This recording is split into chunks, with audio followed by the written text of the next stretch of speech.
নমস্কার, BSG homeo desk থেকে বলছি। আমি ডাক্তার সুইমল সাহা। এটি আমাদের 21তম এপিসোড। আজকের এই এপিসোডের মধ্য দিয়ে আমি কস্টিকামের রিলেশনশিপ শেষ করব এবং এই ড্রাগটা সম্বন্ধে আমাদের বলা শেষ করব। আগের দুটো এপিসোডে আমি কস্টিকামের রিলেশনশিপ বলেছিলাম। আমার নিজের ব্যক্তিগত অভিজ্ঞতাগুলি, 35 বছর যে ব্যক্তিগত অভিজ্ঞতা, প্রচুর রোগী দেখার মাধ্যমে সেটি আলোচনা করেছিলাম। কথা প্রসঙ্গে একটি ছোট্ট একটা শিক্ষামূলক গল্প আমি বলি। আমার সিনিয়র ডাক্তার বিপ্লব কুণ্ডু আমার প্রণম্য এবং যথেষ্ট আমার সাথে তার খুব ভালো বন্ধুত্বপূর্ণ সম্পর্ক। আমাকে অনেক সময় জিজ্ঞেস করতেন, সুইমল তুমি কস্টিকাম সম্বন্ধে বলো।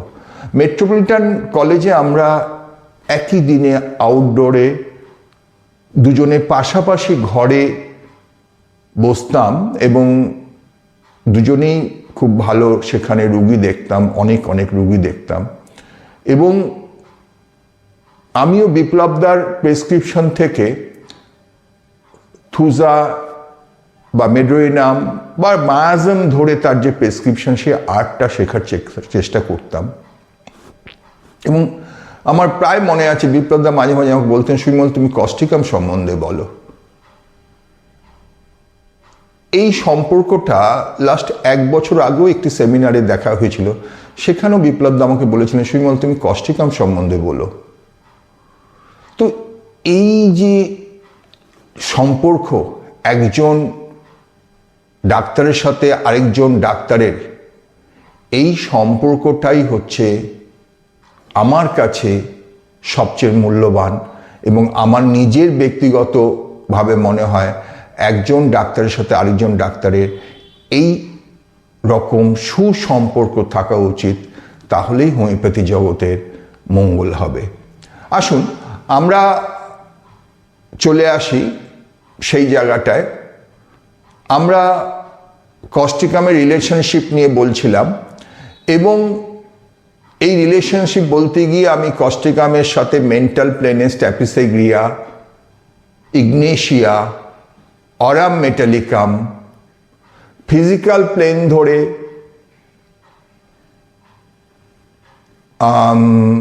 Sulphur, sanicula, merc sol, thuja, mental এবং neurological as well as physical plane ধরে ফসফরাস,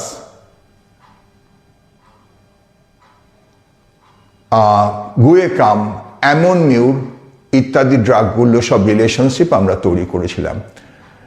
এই রকমই আমি বারবার বলছি, যেহেতু কস্টিকাম একটি বিরাট নিউরোলজিক্যাল ড্রাগ আমাদের কাছে,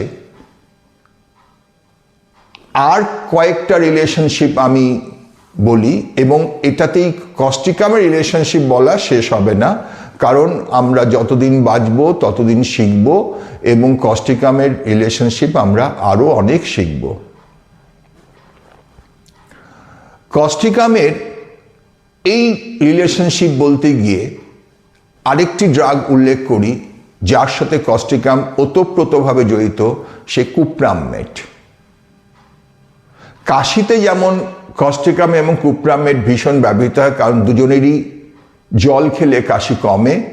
খুব সুন্দরভাবে আমি একটা ছোট্ট কথা বলি কস্টিকামের সম্বন্ধে। আমি বলে এসেছি কস্টিকাম নন প্রোডাক্টিভ কাপ, অর্থাৎ কস্টিকাম তার এক্সপেক্টোরেশনটা তুলতে পারে না, গিলে ফেলে।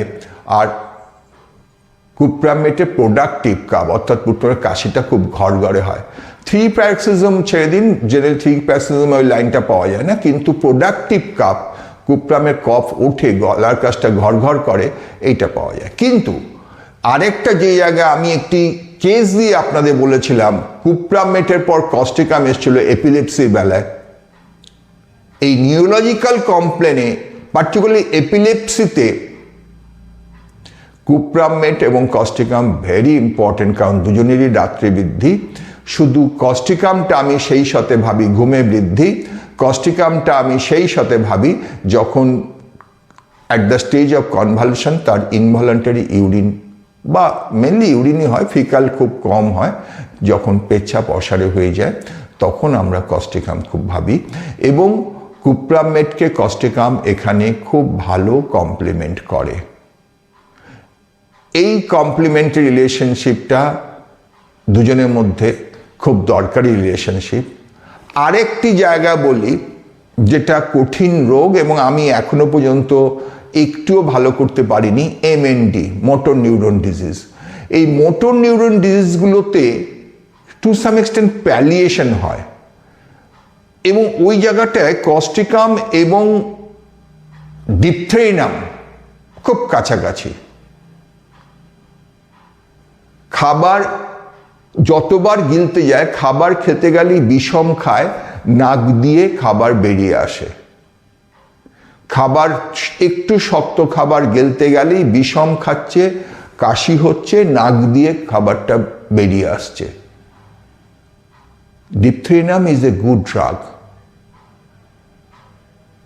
And causticum also is a very good drug. কারণ আমরা জানি এই যে ডেগ্লুটেশনের সময় বিষম খাচ্ছে, তার মানে তার সফট প্যালেটের যে মাসলস, আমাদের তালুতে দেখবেন হার্ড প্যালেট আছে, তার পেছনে সফট প্যালেট আছে। সফট প্যালেটের যে মাসলস, সেই মাসলসগুলো যেমন প্যালেটোগ্লসাস, প্যালেটোফ্যারিঞ্জিয়াস, সেই মাসলসগুলো প্যারালাইসিস হয়ে গেছে, যার ফলে খাবার গিলতে গেলে সে বিষম খাচ্ছে। এমনি কথা বলতে বলতে বিষম নাই। MND, মোটর নিউরন ডিজিজে যখন এই সিমটমসটা পাওয়া যায়, তখন ডিপথ্রেইনামের কমপ্লিমেন্ট বা কস্টিকাম বা কস্টিকামের কমপ্লিমেন্ট ডিপথ্রেইনাম একটা ভীষণ ভালো ওষুধ। দুজনে খুব ভালো কমপ্লিমেন্ট। কিন্তু আমি এই স্টেজে গিয়ে এখনো পর্যন্ত একটাও MND কেস ভালো করতে পারিনি। কিছুটা প্যালিয়েশন হয়েছে, এইটুকু বলতে পারি। সব কিছু ভালো হয়ে যাবে এটা বলাটা বোধহয় উচিত না, এই জায়গাটা ভালো করতে পারি না। কিন্তু প্যালিয়েশন তো দরকার হয়। রোগীরা অনেক সময় আমাদের আসে ডাক্তার যদি সামান্য প্যালিয়েশনে খেতেই তো পারছে না, তরল ছাড়া কিছুই, যদি প্যালিয়েশন হয়, কিছুটা প্যালিয়েশন হয় ফর দ্য টাইমিং বা কিছুর জন্য, কমপ্লিট কিউরের সাকসেস এই স্টেজে অন্তত MND-তে আমার সাকসেস নেই। চলুন আমরা তাহলে এই নিউরোলজিক্যাল অ্যাসপেক্ট দিয়ে কস্টিকামের সাথে অনেককে কমপ্লিমেন্ট করলাম। জেলসিমিয়ামকে করলাম, ডিপথ্রেইনামকে করলাম, কুপ্রামেটকে করলাম, ফসফরাসকে করলাম, ঠিক আছে, গুয়েকামকে করলাম, অ্যামোনমিউরকে করলাম, এটসেট্রা। এরা কস্টিকামে কমপ্লিমেন্টারি। কস্টিকামের আরেকটা অ্যাঙ্গেল দিয়ে কমপ্লিমেন্টারি করি, সেটা হচ্ছে হোর্সনেস অফ ভয়েস। এই হোর্সনেস অফ ভয়েসে কস্টিকামে খুব ভালো কমপ্লিমেন্টারি আর্জেন্টা মেটালিকাম। একটু ঘুরিয়ে যদি বলি, আর্জেন্টা মেটালিকামের কমপ্লিমেন্টারি কস্টিকাম। দুজনেরই সকালবেলায় গলার স্বর বসে যায়, তবে আর্জেন্টা মেট খুব ভালো হয় যদি কথা বলতে বলতে গলার স্বর বসে যায়। Acute hoarseness of voice, acute hoarseness of ভয়েসে argentum metallicum is a great remedy. আমাকে যদি আপনারা বলেন যে অ্যাকুট হোর্সনেস অফ ভয়েসে প্রথম ড্রাগ কে আসবে, আমি বলবো আর্জেন্টা মেটালিকাম। আবার ক্রনিক হোর্সনেস অফ ভয়েস, এটাই যখন ক্রনিক হয়ে যায়, তখন causticum calcarea iod is an unique remedy. আমি যদি কেন্টের কগনেট শব্দটাকে ধার করি, তাহলে আমি বলি আর্জেন্টা মেটালিকাম, কস্টিকাম, ক্যালক্রিয়ায়োড, এরা হোর্সনেস অফ ভয়েসে কগনেট রিলেশনশিপ ফলো করে। কস্টিকামের হোর্সনেস মর্নিং অ্যাগ্রাভেশন, ক্যালক্রিয়ায়োডের সারাদিন অ্যাগ্রাভেশন। সাথে ক্যালক্রিয়ায়োডে ওপেন এয়ার অ্যামিউলেশন, কস্টিকামের ওপেন এয়ার অ্যাগ্রাভেশন। ক্যালক্রিয়ায়োড খিদে পেলে চেপে রাখতে পারবে না, তার ঘাম প্রচুর হবে আপার পার্ট অফ বডিতে। সে মিষ্টি খেতে পছন্দ করে, ডিম খেতে পছন্দ করে, গরম খেতে পছন্দ করে। কস্টিকাম ঠান্ডা খেতে পছন্দ করে, মাংস খেতে পছন্দ করে। এগুলো তো আলোচনা করেছি। তাহলে আর্জেন্ট হোর্সনেস অফ ভয়েসে আর্জেন্টা মেটালিকামকে কস্টিকাম কমপ্লিমেন্ট করে। এই যে হোর্সনেস অফ ভয়েসে এই জায়গাটায় বলতে গেলে আরেকটা ড্রাগ একটু না বললেই হচ্ছে না, সেই ড্রাগটার নাম আমি পরে বলছি। একটি রুগী আমার কাছে এলো, ডাক্তারবাবু গলাটা একদম বসে গেছে। আমি কেন গো? বলল গতকাল ইডেনে খেলা দেখতে গেছিলাম, তখন ইডেনের পুরোটা শেড ছিল না, কম টাকার টিকিটে চড়া রোদ্দুরে খেলা মানে বসতে হতো, এবং প্রচণ্ড চড়া রোদ্দুর ছিল, আর বুঝতেই পারছেন গরম লাগছিল, বারে বারে জল খেয়েছি, ঘামও হয়েছে। তো এই অবস্থায় গলা আমার একদম বসে গেছে, স্বর বেরোচ্ছে না, আমাকে একটু কিছু ওষুধ দিন। এই রুগীটিকে আমার এক সিনিয়র কলিগ ছিলেন, তিনি আমার চেম্বারে বললেন যে ব্রায়োনিয়া দাও। গরম ঠান্ডা লেগে গেছে, ঠান্ডা জল খেয়েছে, রোদ্দুর লেগেছে, গরম ঠান্ডা হচ্ছে, ব্রায়োনিয়া দি মেডিসিনস। আমি বললাম ব্রায়োনিয়া মেবি হতে পারে, আমি একটি ওষুধ দিচ্ছি।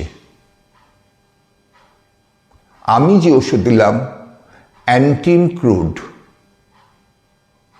টাং কিন্তু মোটেই মিল্কি হোয়াইট কোটিং ছিল না। তাহলে আমি কজেশনটাকে ধরলাম কনস্ট্যান্ট এক্সপোজার টু ডাইরেক্ট সানহিট। এই কজেশনটা ধরে নিয়ে অ্যান্টিন ক্রুড 30 আমি 4টে ডোজ দিলাম, এবং 12 ঘন্টার মধ্যে তার গলার স্বরটা ফিরে এলো। এই জায়গাগুলোয় হোমিওপ্যাথি ভীষণ ইউনিক কাজ করে।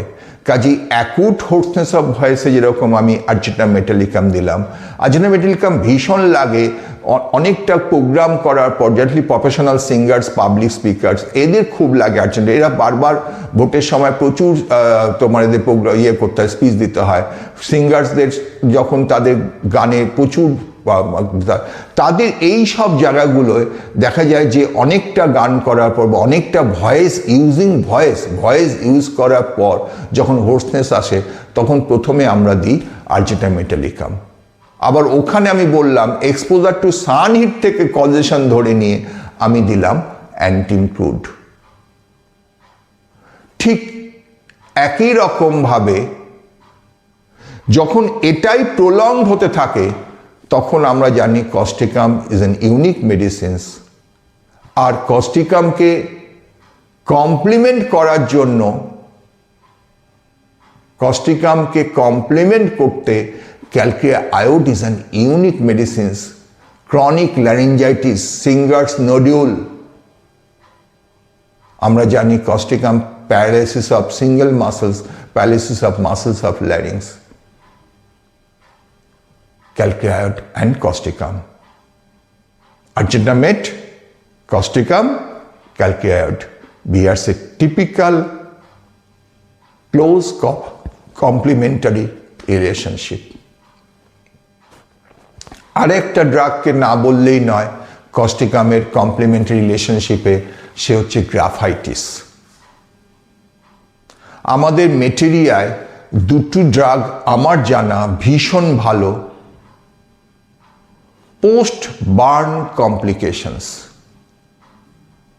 এই পোস্ট বার্ন কমপ্লিকেশনসে কস্টিকাম এবং গ্রাফাইটিস ভীষণ রকমভাবে একে অন্যের পরিপূরক হিসেবে কাজ করে, কমপ্লিমেন্টারি হিসেবে কাজ করে। অনেক পুরনো পোড়া ঘা ছিল, সেটা সেরে গেছিল, আবার নতুন করে সেখান থেকে সিকাট্রিসিস ডেভেলপ করছে, নতুন করে সেখান থেকে আবার ইরাপশনস হচ্ছে। কস্টিকাম এবং গ্রাফাইটিস এরা দুজনে ভীষণ ভালো ওষুধ এই পোস্ট বার্ন কমপ্লিকেশনসের জন্য, যার জন্য দুজনের খুব ভালো কমপ্লিমেন্টারি। স্কিনের যে কোনো প্রবলেমে স্কিনের যে কোনো প্রবলেমে কস্টিকাম ব্যবহৃত হয়, যেরকম বললাম, any warty growth in the right side of the body, psoriasis, যে কোনো skin disease or any tumour, এই জায়গাগুলো বিনাইন অর ম্যালিগন্যান্ট গ্রোথ, এই জায়গাগুলোয় কস্টিকামের কমপ্লিমেন্টারি হিসেবে যে কোনো পলিক্রেস্ট ড্রাগ আসতে পারে। অর্থাৎ প্রত্যেকটা পলিক্রেস্ট ড্রাগকেই আমাদের মাথায় রাখতে হবে এবং আমাদের আরও কমপ্লিমেন্টারি রিলেশনশিপ খুঁজে বের করতে হবে, কারণ কস্টিকাম যেহেতু একটা বিরাট ইম্পর্টেন্ট ড্রাগ এবং আমাদের প্র্যাকটিস জীবনে কস্টিকাম আমরা খুব সাফল্যের সাথে প্রয়োগ করি। আমরা বললাম causticum right sided remedy, complaints goes from right to left. এই অ্যাঙ্গেল দিয়ে কিন্তু বেশ কয়েকটি ড্রাগ আমাদের মাথায় রাখতে হবে যারা কস্টিকামের কমপ্লিমেন্ট হিসেবে ব্যবহৃত হতে পারে। অবশ্যই তার প্রথম নাম লাইকোপোডিয়াম, আরেকটি নাম এপিসমেল, আরেকটি নাম মার্ক প্রোটোয়ায়োড, আরেকটি নাম আরসালফ্লেভাম। এই ড্রাগগুলি সব রাইট সাইডেড ড্রাগ বলে আমাদের বইতে লেখা রয়েছে।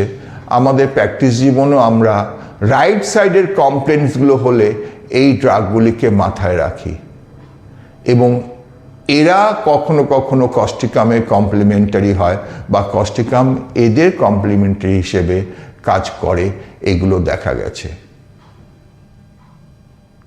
রিলেশনশিপটা ভীষণ ইম্পর্টেন্ট, বারবার আমি বলছি, এবং রিলেশনশিপ যখনই আপনি ফলো করবেন সব সময় চেষ্টা করবেন কস্টিকাম দেওয়ার পর পেশেন্ট কতটা ইমপ্রুভ হয়েছে, কতটা তার কমপ্লেন কমেনি, রিকেস্টিং করুন, রিকেস্টিং করে আবার সিমটমসগুলোকে ট্যালি করুন, ভেরিফাই করুন এবং কখনোই রুটিন নয়, আমি বললাম এই কটা মানে এই কটাই নয়, এর বাইরেও যে কোনো ড্রাগ কমপ্লিমেন্ট করতে পারে, যে কোনো পলিক্রেস্ট ড্রাগ কস্টিকামকে কমপ্লিমেন্ট করতে পারে।